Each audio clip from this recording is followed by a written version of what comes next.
So Charlie Kirk has been struggling lately to, maintain relevance and to maintain his connection to both his audience and the White House.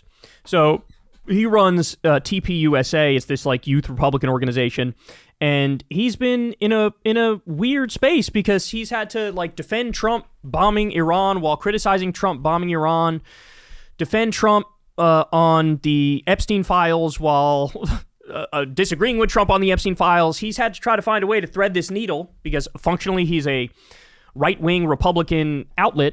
But, he's got to maintain his young audience, which is the whole point, to have a young audience, maintain young support while continuing to suck off Trump as he keeps failing one day after the next, after the next, after the next. So he decided he was going to have this debate at a Turning Point USA event. He had this like very pro-Israel, pro-Trump guy, Josh Hammer, I believe his name is, which is a hilarious name. Sounds like a porn star, if anything. And he brought on Dave Smith to debate him. So this is how he's sort of like splitting the difference here.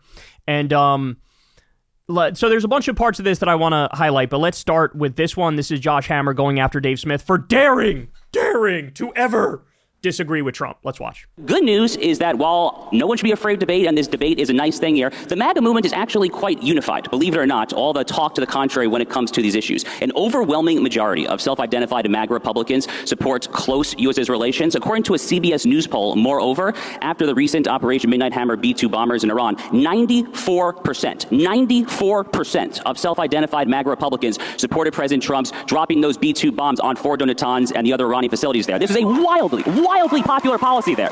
What did Dave Smith say about this? He re-upped his now years-long crusade to call for Donald Trump's impeachment. Y'all probably don't know that about Dave Smith, do you? He's now called for Donald Trump to be impeached multiple times. But Dave, look, I don't like when people misquote me either. You probably don't like when people misquote you. So I actually have a little bit of a highlight reel here of Dave Smith's tweets over the years. Dave Smith, March 19th, 2024.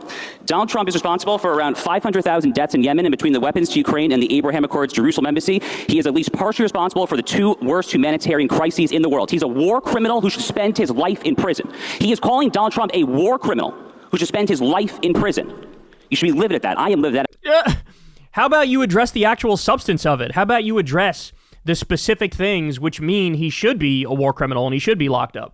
Like arming and funding Saudi Arabia's genocide of Yemen. Why are you not talking about the actual substance of it? This is the lowest level political commentary. Like, he knows the audience is pro-Trump, so he's just like, can you believe this guy criticized Trump?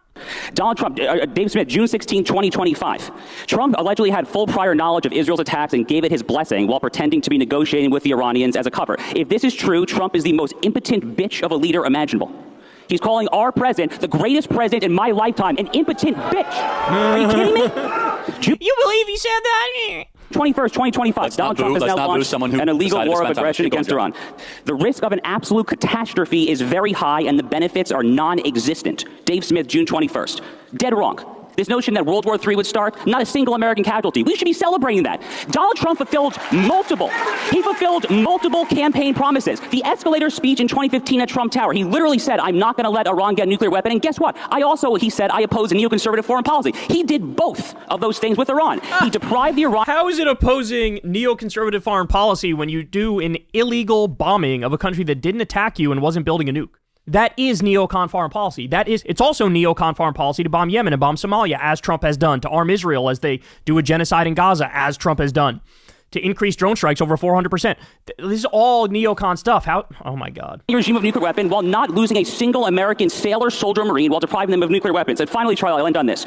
Dave Smith, July 8th, 2025. In the last month, Donald Trump has launched a war of aggression on behalf of a foreign government, exploded the debt, announced that he's continuing the Biden policy of arming Ukraine, and covered up a giant child rape operation. So according to my interlocutor, Donald Trump is not just engaging in wars on behalf of foreign governments, he is also covering up the world's giant pedophilic child sex trafficking ring, allegedly, I presume, on behalf of a foreign government as well. So I'm disgusted, frankly, that this man is on stage. But I'll end it at that. Okay. Well.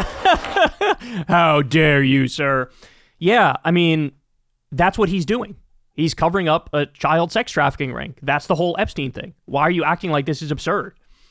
That was all just so, like, pander to the crowd.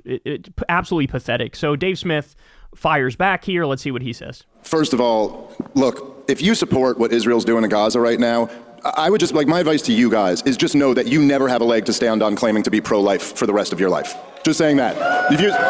Oh, so it's okay to support policy. Let's not boo our speaker, It's Dave. okay to support a policy that is killing babies. All of a sudden, killing babies is negotiable. All right, fine. I'm just reading the room. So, Dave, why don't No, I'm not talking about for Hamas. Hold on, back up. Dave, why don't... I just let you go on this whole long thing. I know, I'm going to actually help you out here, Dave, okay? What I'm doing is I want you to tell the audience what's going on in Gaza, because some people in the audience don't know what's going on. So don't assume they know, and let's not get back... Oh, okay, well, I did assume that most people know that lots of babies are being killed in Gaza, but maybe I shouldn't have assumed that. Don't be sarcastic about it, Dave. Instead, I mean this, because no, I meant that literally. I did assume that. Loop where they're on social media all the time, okay? So walk through numbers, walk through what animates you to say something like that. Well, okay, well, let me respond to a few of the things that Josh claimed. I mean, if you want to go, there was just a major report a couple weeks ago in Haaretz, the Israeli newspaper, where they had a bunch of IDF soldiers. They actually had one who went on record who was saying that they were ordered to shoot at crowds of people who were going into... All right, what level left-wing filth, by the way. Josh, I let you talk. Let's please let Dave make his case. Well, is the IDF soldier who went on the record also filth? Probably.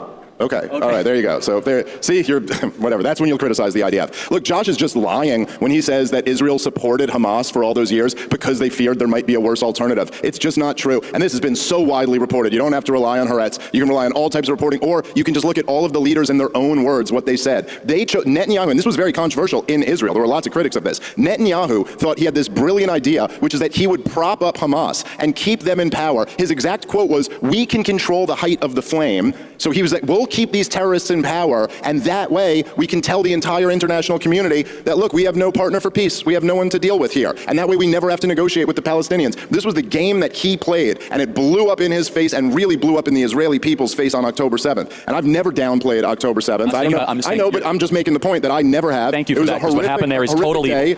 You don't have to downplay any of that. And in fact, I've criticized many other critics of Israel who have downplayed that. It was a horrible day. Awful, atrocious acts were committed by Hamas terrorists. At the same time, Benjamin Netanyahu was propping those guys up. In fact, according to the Israeli former defense secretary, he sent the head of the Mossad to Qatar to, quote, beg them to continue shipping the money in.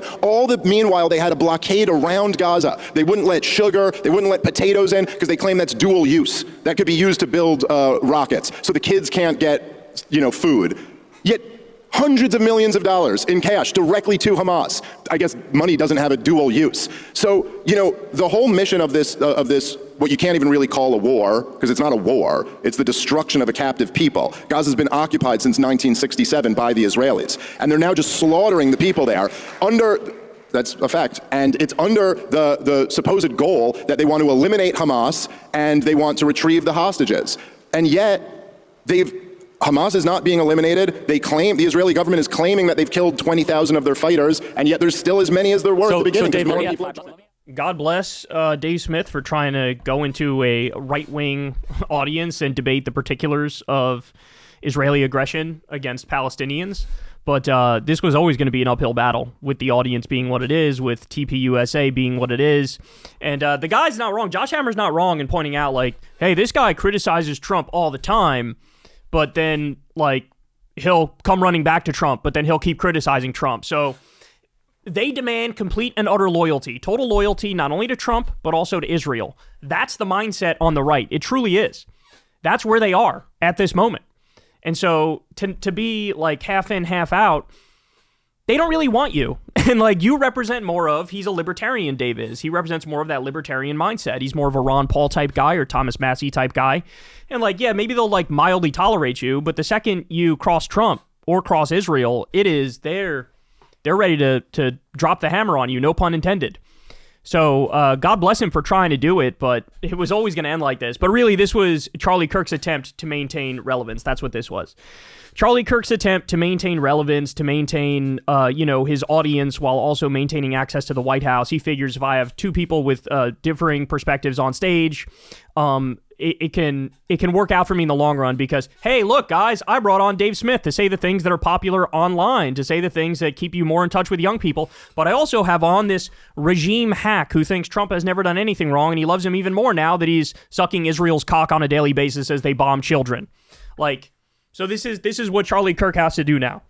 It's like when he was criticizing Trump for bombing Iran while also supporting Trump bombing Iran, criticizing Trump for not releasing the Epstein files, while also supporting Trump from not releasing the Epstein files.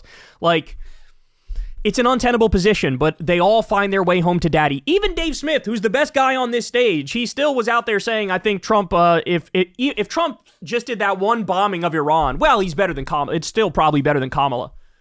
Oh,